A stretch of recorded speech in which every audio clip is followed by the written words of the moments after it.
Hi hello नमस्कार दोस्तों, मैं हूं आशुतोष और आपका स्वागत करता हूं आपके अपने यूट्यूब चैनल अक्स इन्फोटेनर में। आज हम लेकर आए हैं जोसेफ मर्फी की the power of your subconscious mind book की समरी। दोस्तों, आपके अंदर एक पूरा खजाना छुपा है, वो आपका सबकॉन्शियस माइंड है। हो सकता है आप अभी कमज़ोर, गरीब, अकेले और अनसक्सेसफुल हों। ये बुक आपको अपना जीवन बदलने में मदद करेगी। द लॉ ऑफ अट्रैक्शन कहता है कि आप जो सोचते हैं वही आपको मिलता है। अगर आप अपने मन में सफलता, खुशी, पैसा, प्यार और फिटनेस के विचार पैदा करते हैं तो ये सब आपको मिल सकता है। यह बुक किसे किसे पढ़नी चाहिए? जो लोग बीमारी से लड़ रहे हैं, गरीबी, डिप्रेशन और मायूस हो गए हैं, जो लोग अपनी लाइफ बदलना चाहते हैं। ऑथर के बारे में बताऊं तो दोस्तों, जोसेफ मर्फी आयरलैंड में एक कैथोलिक प्रीस्ट थे, लेकिन वो लॉस एंजलिस चले गए, जहां वो डिवाइन साइंस के मिनिस्टर बने। उन्होंने साइकोलॉजी में पीएचडी हासिल की और पावर ऑफ द माइंड के बारे में कई बुक्स लिखी हैं। तो दोस्तों, आइए शुरू करते हैं जोसेफ मर्फी की the power of your subconscious mind. ये किताब खास आपके लिए लिखी गई है, आपको ये जानकारी देने के लिए कि आपके सबकॉन्शियस दिमाग में इतनी ताकत है जितना आप सोच भी नहीं सकते, और इसकी जादुई ताकत से आपको वाकिफ कराना ही इस किताब का मकसद है, ताकि आप इसका भरपूर फायदा उठा सकें। आपके अंदर एक खजाना मौजूद है। एक 75 साल की विधवा ने हमारे लेखक को खत लिखकर बताया कि वो दोबारा शादी करके घर बसाना चाहती है और खुश रहना चाहती है। उसने वही किया जैसा लेखक ने उसे करने को बोला था। वह औरत खुद को बार बार याद दिलाती रहती थी कि वो एक खुशहाल शादीशुदा औरत है और अपने पति से बहुत प्यार करती है। और आखिर में एक दिन वो एक बड़े फार्मासिस्ट से मिली और उससे प्यार हो गया। आज दोनों शादीशुदा हैं और खुश हैं। आपके अंदर असल में एक पूरी सोने की खान है जो आपका सबकॉन्शियस माइंड है। बस अगर आप इसे कंट्रोल करके अपने फ़ायदे के लिए इस्तेमाल करना सीख जाएं तो क्या बात है। आप जब किसी टेस्ट से पहले खुद को यकीन दिलाते रहते हैं कि आप फेल हो जाएंगे या फिर कोई चीज़ आपको नहीं मिलेगी, तो दरअसल आप अपने दिमाग को ऐसा करने के लिए मजबूर कर रहे होते हैं। आप अपने दिमाग की सुपर पावर को गलत आइडिया दे रहे होते हैं कि आप ये नहीं कर सकते या वो नहीं कर सकते। मगर ऐसा कभी मत कीजिए। कभी भी आपके दिमाग में नेगेटिव आइडियाज़ मत आने दें, बल्कि पूरे जोश के साथ दोहराते रहें, विश्वास रखें और उम्मीद भी। और फिर आप देखेंगे कि आपके सबकॉन्शियस माइंड ही आपके सारे सवालों का जवाब बन जाएगा। अध्याय 2, आपका दिमाग कैसे काम करता है। एक बूढ़ी औरत को यह यकीन हो चला था कि उसके याददाश्त चली गई है, मगर उसने अपने दिमाग को यही यकीन दिलाए रखा कि ऐसा कुछ नहीं होगा, बल्कि वो खुद को यकीन दिलाती रही कि उसकी याददाश्त दिन ब दिन बढ़ती जा रही है। अब ये उसका मजबूत विश्वास ही था कि सच में उसके साथ ऐसा ही हुआ। हमारे दिमाग का कॉन्शियस और सबकॉन्शियस हिस्सा एक दूसरे से अलग होने के बावजूद आपस में जुड़े हुए हैं। जो कुछ आप सोचते हैं वो अपने कॉन्शियस माइंड वाले लेवल से सोचते हैं, और जो आप करते हैं वो छोटी से छोटी चीज़ भी वो आपके सबकॉन्शियस लेवल को अफेक्ट करती है। हालांकि ये समझना जरूरी है कि सबकॉन्शियस और कॉन्शियस लेवल दोनों अलग अलग नहीं हैं, बल्कि एक ही दिमाग के दो अलग अलग लेवल हैं। कॉन्शियस माइंड वो है जो सोच विचार करता है, और सबकॉन्शियस माइंड आपकी हर सोच पर विश्वास करके उसे अपना लेता है। जो कुछ भी आप सोचते हैं और उसे करते हैं, उस पर सबकॉन्शियस माइंड पूरी तरह यकीन करता है। उदाहरण के लिए, हिप्नोसिस के पीछे सिर्फ एक वजह यह है कि आपका सबकॉन्शियस माइंड इस बात पर यकीन करता है, और फिर आपसे जो कहा जाता है उसे आपका कॉन्शियस माइंड बिना किसी जिद के उसे मानने लगता है। फिर आप चाहे सही या गलत जो भी विचार रखते हैं उसे ये बेहिचक अपनाने लगता है। तो याद रखिए कि आप अपनी कश्ती के खुद ही मालिक हैं। सारा कंट्रोल आपके हाथों में है, तो सोच समझकर चुने, अच्छा चुने, अपनी खुशियां चुने। अध्याय 3, आपके सबकॉन्शियस माइंड के काम करने की जादुई ताकत। एक Scotch surgeon doctor James Esdaile ने कुल 400 ऑपरेशन किए, तब तक एनेस्थीसिया की खोज नहीं हुई थी जिससे वे अपने पेशेंट को बेहोश कर सके। तो उन्होंने आखिर ये किया कैसे? अपने मरीजों को मेंटल एनेस्थीसिया देकर वे उन्हें पूरी तरह यकीन दिला देते थे कि ऑपरेशन में उन्हें किसी भी तरह का दर्द नहीं होगा और न ही कोई इन्फेक्शन। उनके ऑपरेशन सफल हुआ करते थे। उनका मोर्टिलिटी रेट यानी कि पेशेंट को मारने का रेट बहुत कम था, सिर्फ 2 या 3% ही। अपने मरीजों का ऑपरेशन करने से पहले वे उनके सबकॉन्शियस माइंड को हिप्नोटिक करके उनके कानों में बोलते थे, उन्हें कुछ भी नहीं होगा, तुम ठीक हो जाओगे, तुम स्वस्थ हो। आपका सबकॉन्शियस दिमाग आपका सब कुछ कंट्रोल करता है, आपके खून का बहाव, आपका डाइजेशन और आपके थॉट्स। एक बार अगर आप इसकी ताकत समझ लें तो इसे अपने फ़ायदे के लिए इस्तेमाल कर सकते हैं। जब आप नेगेटिव सोचते हैं तो वे आपकी डिस्ट्रिक्ट इमोशन होती है, जिसे अपने दिमाग से निकालना बेहद ज़रूरी है, वरना आपकी बॉडी में अल्सर्स, हार्ट प्रॉब्लम्स, एंजाइटी या मेंटल इलनेस जैसी प्रॉब्लम होना शुरू हो जाएंगी। अपने दिमाग में उठने वाले हर ख्याल पर गौर करें, क्योंकि वही फिर आपके एक्शन बनने लगते हैं। क्योंकि जब भी आप सोचते हैं, जो कुछ सोचते हैं उसे आपका सबकॉन्शियस माइंड रिएक्शन देने लगता है। तो जब भी आप सोए उससे पहले मन में इरादा करें कि एक टारगेट चुनें और खुद ही से कहें कि आप उसे पूरा करना चाहते हैं। आप खुद भी सोच सकते हैं अपनी अच्छी सेहत, पैसा या फिर लोगों के साथ अपने रिश्ते के बारे में। पॉजिटिव विचारों को आने दें, अपने दिमाग को प्रोग्राम करते रहें, और फिर इसके मिरेकल्स क्या होंगे ये आप सोच भी नहीं सकते। अध्याय 4 और 5, मेंटल हीलिंग के पुराने और नए तरीके। 1910 का एक मशहूर किस्सा है। एक आदमी को टंग पैरालिसिस हुआ, यानी उसकी जीभ को लगभग मार गया। उन दिनों उसका कोई इलाज भी नहीं था। वो डॉक्टर के पास गया तो उसकी जवान में एक थर्मामीटर रखकर कहा गया कि ये बिल्कुल नया इंस्ट्रूमेंट है जिससे उसकी जीभ ठीक हो जाएगी। और सच में कुछ ही मिनटों बाद उसकी जीभ ठीक हो गई थी और वो उसे हिला डुला पा रहा था। बहुत से एक्सपेरिमेंट्स में हिप्नोसिस किए गए लोगों को आसानी से यह यकीन करा दिया जाता है कि उन्हें कोई खास बीमारी है, और फिर वे लोग सच में उस बीमारी के सिम्टम्स दिखाने लगते हैं, क्योंकि उनका सबकॉन्शियस दिमाग कहीं भी बातों पर यकीन कर लेता है। इसमें इतनी ताकत होती है कि वे उसी तरीके से एक्ट भी करने लगता है। ये अपोजिट भी काम करता है। जब किसी मरीज के सबकॉन्शियस दिमाग को यकीन दिलाया जाता है कि वो ठीक हो रहा है, तब ऐसा लगता है कि वो कभी बीमारी का शिकार था ही नहीं। आपके शरीर पर कोई असर तब तक नहीं होगा जब तक आपका सबकॉन्शियस माइंड ऐसा करने को ना बोले। हमेशा अपने सबकॉन्शियस दिमाग की ताकत को याद रखें। न जाने आपके जीवन में इसकी बदौलत कब क्या चमत्कार हो जाए, इसलिए कोई भी मौका मिस न करें। आज हम सब अपने सबकॉन्शियस माइंड की पावर से वाकिफ़ हैं, मगर हम में से बहुत से लोग इसका सही इस्तेमाल करना नहीं जानते। उन्हें यह नहीं पता होता कि इसकी ताकत से कैसे अपनी ज़िंदगी को बदला जा सकता है। और ऐसा करने के लिए सबसे पहले तो ये जानें कि आपका क्या चीज़ हील करती है, और फिर उसे अपने सबकॉन्शियस माइंड को गाइड करने में इस्तेमाल करें। दिमाग में कोई एक प्लान बनाएं, उसे काम करता हुआ देखें, फिर बुरे या नेगेटिव ख्याल ना आने दें, क्योंकि ऐसा करना बेवकूफ़ी होगी। और आखिरी बात यह कि प्रे करें और अपनी दुआओं पर यकीन रखें। अध्याय 6, मेंटल हीलिंग की प्रैक्टिकल टेक्निक। जब गोल्डन गेट ब्रिज बना तो इंजीनियरिंग कंपनी के पास एक प्लान था। इस प्लान में पहली बार स्ट्रेस और स्ट्रेंथ की बात कही गई थी जो ब्रिज पर पड़ सकता था। तब उन्होंने एक मजबूती पूरी तरह से आइडियल ब्रिज के बारे में सोचा और उसे प्रैक्टिकली टेस्ट किया। ये सारे स्टेप्स ऑर्डर में किए गए और कोई भी स्टेप पहले या बाद में नहीं अपनाया गया, वरना ब्रिज पूरी तरह नाकामयाब रहता। जिस तरह हमारी दुआएं सुनी जाती हैं, वे भी कुछ इसी तरह हैं। जो हमें मिलता है ना पहले ना बाद में, बिल्कुल सही वक्त पर मिलता है। कुछ चीज़ें पहले होनी होती है तो कुछ बाद में। इनमें सबसे पहले टेक्निक है पास और ओवर टेक्निक। सिंपल तरीके से अपने विचारों और इच्छाओं को अपने सबकॉन्शियस माइंड में रखते जाएं, ताकि आप किसी भी तरह की सिकनेस दूर कर पाएं। जैसे कि एक छोटी सी लड़की जिसका गला खराब है और बुरी तरह खांस रही है, वो अगर खुद से मजबूत इरादे से कहे कि मेरी बीमारी जा रही है, ये दूर हो रही है, तो घंटे बाद सच में वो ठीक महसूस करने लगेगी। दूसरी सिंपल टेक्निक है विजुअलाइजेशन टेक्निक। आप विजुअलाइज करके अपने दिमाग में तस्वीर रचकर ऐसा कर सकते हैं जो आप चाहते हैं उसे हरदम ख्यालों में रखें। आप अपने फ़ोन या लैपटॉप पर उसकी वॉलपेपर लगाकर भी ऐसा कर सकते हैं, या फिर एक ड्रीम बोर्ड भी बना सकते हैं, या अपने सपने की फ़ोटो कार्डबोर्ड में लगाकर रखें और उसे रोज़ देखें। आखिर में आती है स्लीपिंग टेक्निक, जिसमें जब आप सो रहे होते हो तो आपकी बॉडी का एफर्ट और स्ट्रेस कम होता है। उस वक्त आपका सबकॉन्शियस एक्टिव हो जाता है और आपके विचार और भी बेहतर ढंग से एब्जॉर्ब कर लेता है, जिससे आपके दिमाग और शरीर को अपनी चाही गई चीज़ हासिल करने में मदद मिलती है। इसलिए ऑटो सजेशन और विजुअलाइजेशन के लिए सोने से बिल्कुल पहले का टाइम सबसे बढ़िया रहता है। अध्याय 7, सबकॉन्शियस दिमाग की आदत लाइफ वर्ड है। लेखक रॉबर्ट लुइस स्टीवसन हर रात सोने से पहले कुछ करते थे। वे सोने से पहले अपने सबकॉन्शियस माइंड को उन सारी कहानियों से भर देते थे जो उन्हें लिखनी होती थी, और इस तरह से वे कहते थे कि उनके सबकॉन्शियस माइंड की डीप पावर उन्हें एक बढ़िया कहानी पूरी कर तैयार कर देती है, जिसे बाद में वे लिख देते हैं। उनकी इस बात से पता चलता है कि हमारी सबकॉन्शियस ताकत कितनी ज़बरदस्त होती है। ज़्यादातर बच्चे हेल्दी और स्ट्रॉन्ग पैदा होते हैं, ये बहुत आम बात है, मगर बीमार पड़ना और कमज़ोर होना नॉर्मल नहीं है, क्योंकि ये लाइफ स्ट्रीम के खिलाफ है। सेल्फ प्रिजर्वेशन हम इंसानों की सबसे स्ट्रॉन्ग इंस्टिंक्ट है। फ्रेडरिक एलियस एंड्रयूज एक ऐसा लड़का था जिसे पोर्टस की बीमारी थी, जिसे स्पाइन का ट्यूबरक्लोसिस भी कहा जाता है। अपने बीमारी के दौरान वो प्रार्थना किया करता था कि वो ठीक हो जाएगा, और उसकी प्रेयर्स काम आई और वो सच में ठीक होकर एक तंदुरुस्त इंसान बन गया। सोने से पहले वो उसी स्लीपिंग टेक्निक मेथड का इस्तेमाल किया करता था जिसके बारे में आपको पहले बताया गया था, और ये तरीका काम आया। हर 11 महीने में आपका शरीर खुद ही रिन्यू करता है। अपने नेगेटिव विचारों को पॉजिटिव में बदलिए, क्योंकि यही स्ट्रीम ऑफ लाइफ है, और हम हेल्दी रहें, स्ट्रॉन्ग बने और बिना किसी नेगेटिविटी, डर, एंजाइटी और जलन की भावना से दूर रहें, क्योंकि ये आपको बहुत सी बीमारियों का शिकार बनाती है। तो इन सब से बचने के लिए हमेशा पॉजिटिव सोचें। अध्याय 8, जो रिजल्ट आप चाहते हैं उन्हें कैसे पाया जाए। एक बार एक मकान मालिक था जो फर्नेस रिपेयरमैन से इस बात से लड़ रहा था क्योंकि वो एक बॉयलर को ठीक करने के लिए $200 मांग रहा था। मकान मालिक ने कहा, यह बहुत ज़्यादा रकम है। इस पर रिपेयरमैन ने जवाब दिया कि वो मिसिंग पीस के लिए सिर्फ $5 ही मांग रहा है, बाकी $195 तो अपनी इस काम की नॉलेज होने की फीस ले रहा है। ठीक इसी तरह आपका सबकॉन्शियस माइंड भी बहुत होशियार है, जिसमें आपके शरीर में मन और आत्मा की हर तकलीफ और दुख दर्द ठीक करने के अनेक तरीके हैं। हमारे फेल होने की एक ज़रूरी वजह यह होती है कि हमारे अंदर मोटिवेशन और कॉन्फिडेंस की कमी होती है, क्योंकि जब लोग ध्यान लगाकर कोई प्रार्थना कर रहे होते हैं तो कई बार उन्हें उस बात पर इतना गहरा यकीन नहीं होता जितना कि होना चाहिए। उनके मन में नेगेटिव विचार चलते रहते हैं और यही वजह है उन्हें अपनी प्रार्थना का जवाब नहीं मिलता। इसलिए अपने कॉन्शियस और सबकॉन्शियस के बीच कॉन्फ्लिक्ट दूर करने के लिए सोने से पहले स्लीपिंग टेक्निक का इस्तेमाल करें।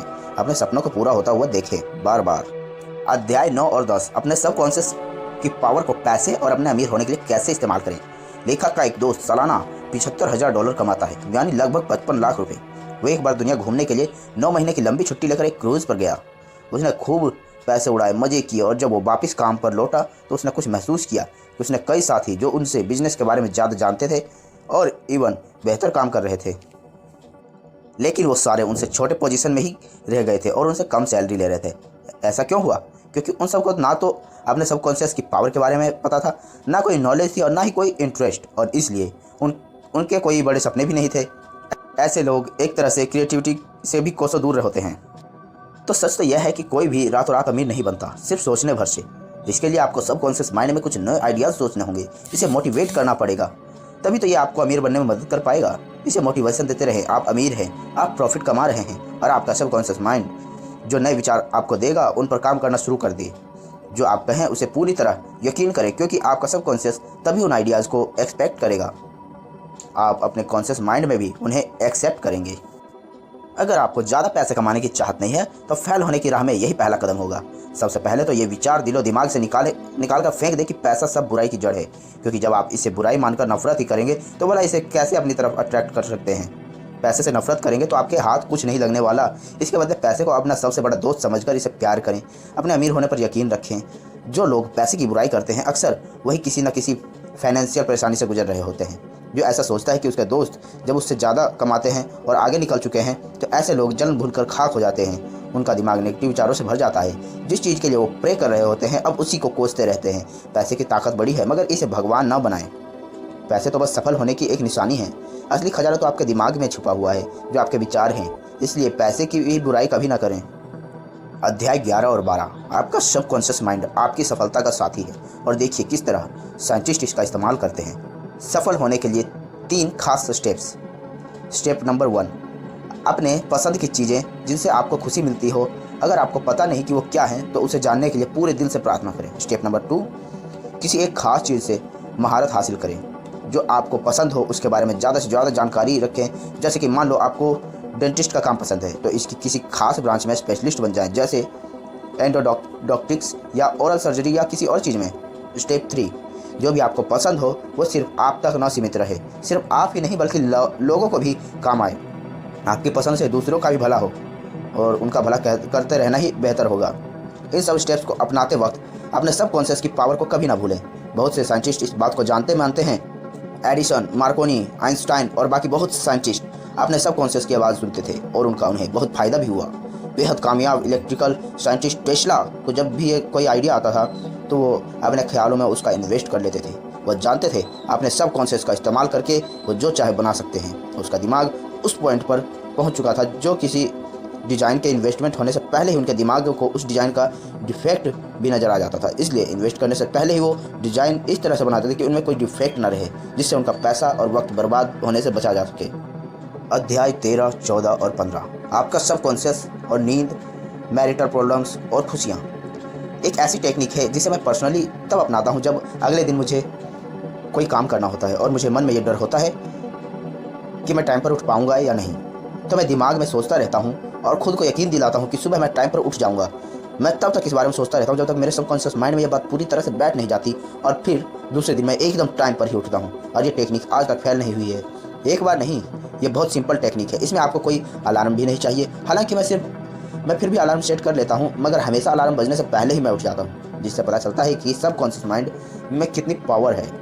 गाइडेंस का मतलब हमेशा किसी चीज़ से या पैसे की मदद से नहीं होता, और ज़रूरी नहीं कि आप जब जागे हुए हों तभी आपको गाइडेंस मिल सकती है। कई बार आपके सपने भी आपको गाइडेंस देते हैं। अपने सबकॉन्शियस की पावर को कभी अनदेखा न करें। इससे न सिर्फ आपकी हेल्थ पर बुरा असर पड़ सकता है, बल्कि आपकी शादीशुदा ज़िंदगी पर भी। किसी के भी साथ ज़िंदगी भर का सफ़र निभाने के लिए आपका रिश्ता स्पिरिचुअल होना चाहिए। जब आप किसी से मोहब्बत किए बगैर सिर्फ पैसे, पोजीशन या ईगो के लिए शादी करते हैं तो ऐसा रिश्ता कभी सच्चा नहीं होता।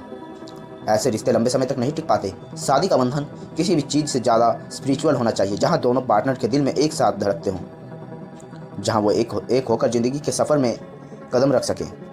आजकल लोगों का मानना है कि शादी हर प्रॉब्लम्स का जवाब है, लेकिन असल में ऐसा नहीं है। किसी को अपनाने से पहले आपको इसके लिए पूरी तरह तैयार होना पड़ेगा। अगर आप खुश नहीं हैं तो अपने पार्टनर को कैसे खुश रख पाएंगे?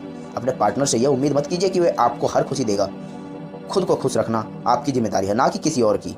अपने सबकॉन्शियस को यकीन दिलाएं कि आप अधूरे नहीं हैं, अपने आप में पूरे हैं। तभी आप किसी और से प्यार कर पाएंगे और शादी की जिम्मेदारी उठा पाएंगे। अपनी शादीशुदा ज़िंदगी में गलतियों को दोहराने का एक बहुत बड़ी निशानी है कि आपके मन में नेगेटिव विचार भरे हुए हैं। आपका सबकॉन्शियस माइंड भी इन्हीं नेगेटिव विचारों को अपना रहा है। अगर गलती हो गई है तो उसे स्वीकार करके आगे बढ़ जाएं।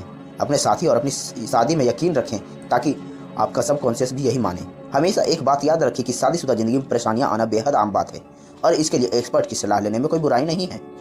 जब आपको दांत में दर्द होता है तो आप इंजीनियर के पास जाते हैं? नहीं ना। तो आपकी शादी के भी आपके दांत के दर्द से कम जरूरी मामला नहीं है।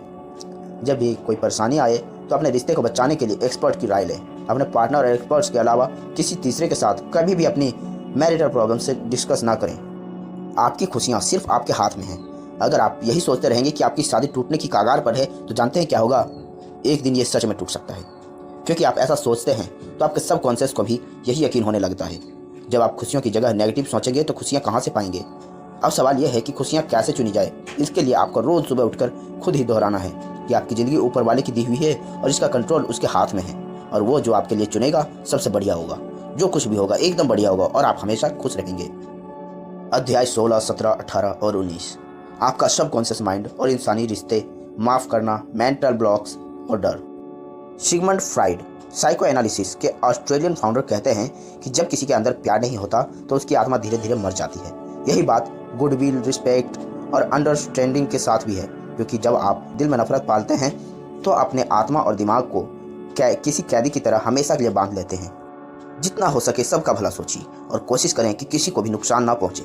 नफरत करने वाला इंसान का हाल वही होता है जो जहर पीता है और जो सोचता है कि उसे कुछ नहीं होगा। ये पागलपन है, क्यों है ना? तो आप क्यों दूसरों को धोखा देते हो, हार्ट करते हो, उन्हें दुख देते हो, जब आपको पता है कि ऐसा करने से आपके दिमाग में भी जहर भर जाएगा, आपका खुद का नुकसान होगा। लोगों को रिस्पेक्ट दो, उनसे हमेशा अच्छे से पेश आओ। जैसा आप खुद के लिए चाहते हो वैसा दूसरों से व्यवहार करो। आप दूसरों के बारे में क्या सोचते हैं ये सिर्फ आपके हाथ में है, औरों के नहीं। जब आपको कोई तंग करने की कोशिश करता है तो ये आपके हाथ में है कि आप क्या रिएक्शन देंगे। दूसरों की हरकतों से आप क्या महसूस करते हैं ये भी सिर्फ आपके ही हाथ में है। अब चाहे आप उस बात से चिढ़कर पूरा दिन खराब कर लें या फिर उनकी बातों को इग्नोर करना सीख जाएं, उन्हें माफ़ करना सीख जाएं।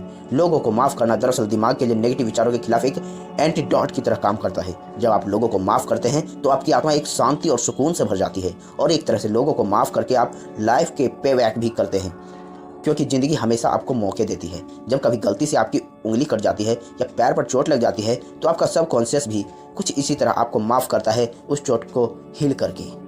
एक आदमी था जो दिन रात इतनी मेहनत करता था कि एक दिन उसे हार्ट प्रॉब्लम हो गई। उस दिन आदमी ने कभी मुश्किल से ही अपने बच्चे के साथ वक्त बिताया था। हमारे लेखक ने उससे बात की। उसने उस आदमी को समझाया कि उसके ऐसा करने की वजह से ही उसे अपने बच्चों को वक्त ना देने का दुख अंदर ही अंदर खाए जा रहा था और दिन रात कड़ी मेहनत करके वो एक तरह से खुद को सजा दे रहा था। उसे खुद को माफ़ करना सीखना होगा, तभी वह खुश रह पाएगा। हम इंसान आदत से लाचार होते हैं। बुरी आदत और अच्छे आदतों के बीच सिर्फ एक चुनाव का फ़र्क होता है। आप क्या चुनते हैं ये आपकी मर्जी है। चाहे तो आप बुरी आदत अपनाएं या अच्छी, सब आपके हाथ में ही है। बुरी आदत को दूर करने के लिए उसे इग्नोर ना करें, एडमिट करें कि वो आपकी बुरी आदत है और उसे दूर करना है। बहुत से शराबी ज़िंदगी भर शराब नहीं छोड़ पाते क्योंकि वो मानते ही नहीं कि वो शराबी हैं। उन्हें शर्म आती है ये मानने में, पछतावा होता है और उनके ईगो को ठोस पहुंचती है और नतीजा यह होता है कि वो कभी भी इससे छुटकारा नहीं पा सकते। कोई भी आदत अपनाने के लिए पहले खुद को तैयार करना होगा। जब आप पॉइंट पर आ जाएं कि आपको अपनी कोई बुराई या आदत छोड़नी ही है तो खुद की पीठ थपथपाएं, क्योंकि आपने आधा किला फतह कर लिया है। अपने सबकॉन्शियस को कंट्रोल करने की राह में पहला रोड़ा है आपका डर। इसे दूर करने के लिए आप वही कीजिए जिसे करने के से आपको सबसे ज़्यादा डर लगता है। एक बार एक लेडी एक ऑडिशन देने पहुंची। हालांकि अपनी स्टेज फोबिया की वजह से वो 3 बार पहले फेल हो चुकी थी। उसकी आवाज़ में जादू था, मगर उसके नेगेटिव ख्याल उसके सबकॉन्शियस पर जमे हुए थे। इसलिए हर बार स्टेज पर जाने के ख्याल से वो डर जाती थी। उसने इसका ऐसा इलाज निकाला, वो बेमिसाल था। वो खुद को दिन में 3 बार कमरे में बंद कर लेती थी। एक चेयर पर बैठकर रिलैक्स होकर वो अपनी आंखें बंद कर लेती थी। फिर वो खुद से दोहराया करती थी, उसके पास गजब की आवाज़ है, उसकी बदौलत ही वो किसी का भी दिल जीत सकती है। वो खुद से 10-10 बार कहती थी, उसे स्टेज पर डर लगता है। जिस दिन उसका ऑडिशन था उससे एक रात पहले उसने ये टेक्निक दोहराई और कमाल की बात यह है कि काम कर गई और ऑडिशन देने के लिए स्टेज पर चढ़ी। बहुत ही खूबसूरती से गाया और लोगों पर अपनी आवाज़ का जादू चला दिया। अध्याय 20, जमा दिल कैसे बने रहे हमेशा। लेखक के एक पड़ोसी को रिटायरमेंट इसलिए लेनी पड़ी क्योंकि 65 साल के हो गए थे। उस आदमी ने लेखक को बताया कि उसके लिए रिटायरमेंट किंडरगार्टन से फर्स्ट ग्रेड में जाने जैसा है। उसके लिए ज़िंदगी और विजडम की राह में एक और कदम रखने जैसा है। उसका सोचना कितना सही है। हमें उम्र को इस तरह लेना चाहिए। उम्र का मतलब सिर्फ सालों का पड़ाव तय करना नहीं, बल्कि अनुभवों और समझदारी के अलग अलग पड़ावों से गुजरना है और दूसरे मरते दम तक यही चलाना चाहिए कि हम जिंदगी का भरपूर फ़ायदा उठाते रहे। 65 से 95 साल की उम्र के बहुत से साइंटिस्ट ने यही किया। उन्होंने ज़िंदगी को भरपूर जिया, अनुभव लिए और बहुत कुछ सीखा। जिन्हें मरने से, बूढ़ा होने से डर लगता है, उनके अक्सर ऑर्गन फेल हो जाते हैं। वे उम्र के नेचुरल प्रोसेस को समझना नहीं चाहते, इसलिए मरने से डरते हैं। जब डर उन पर हावी हो जाता है तो उनके सबकॉन्शियस में नेगेटिव विचार जमा होने लगते हैं, जो अपने साथ बहुत सी बीमारियां लाते हैं। दोस्तों, ये बुक जोसेफ मर्फी ने लिखी है और इसे पब्लिश किया है अमेजिंग रीडर्स ने, और इसका सारा क्रेडिट उन्हीं को जाता है। हमारा इस समरी को बनाने का मकसद सिर्फ इतना ही है कि हम लिसनर को मोटिवेट कर सके कि वो ये ऑडियो बुक सुने और अपने सबकॉन्शियस माइंड को जगाए, और अपने दोस्तों रिश्तेदारों को भी शेयर करो, ताकि वो भी अपने सबकॉन्शियस माइंड को जगाकर जो भी वो अपनी ज़िंदगी में चाहते हों वो हासिल कर सकें। चाहे वो धन हो, पैसा हो, चाहे रिश्ते हों, चाहे उनके कोई भी सपने हों, वो पूरे कर सकें। तो दोस्तों, अगर जो ये बुक समरी आपको पसंद आई हो तो इस वीडियो को लाइक करें, शेयर करें, और चैनल पर नए हैं तो सब्सक्राइब करें। इस तरह की वीडियोस और ऑडियो बुक आपको इस चैनल पर मिलती रहेंगी। सो गाइस, तब तक के लिए टेक केयर, गुड बाय। फिर मिलते हैं एक नए बुक समरी के साथ। जय हिंद, जय भारत।